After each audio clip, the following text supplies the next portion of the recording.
Hey guys, it's Alex from Level 6 here with one more video about gear maintenance.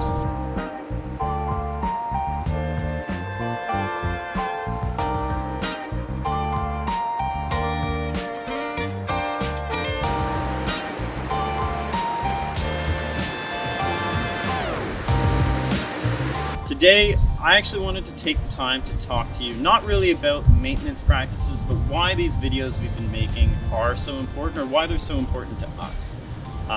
As the industry shifts and more we're starting to know about toxic chemicals that were in our gear and how we're trying to make our gear more sustainable, healthier for our factory workers, and better for the environment overall, your gear is going to change.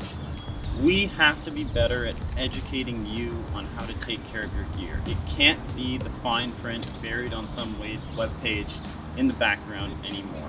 You need to know how to take care of, how to maintain this stuff. If you do that, if you do those things, the new, more environmentally friendly, PFAS-free garments perform just as well as the alternative. I've been using it for several years. I'm totally happy with it. But it does mean you can't leave your gear in a wet heap in the back of your car in between uses.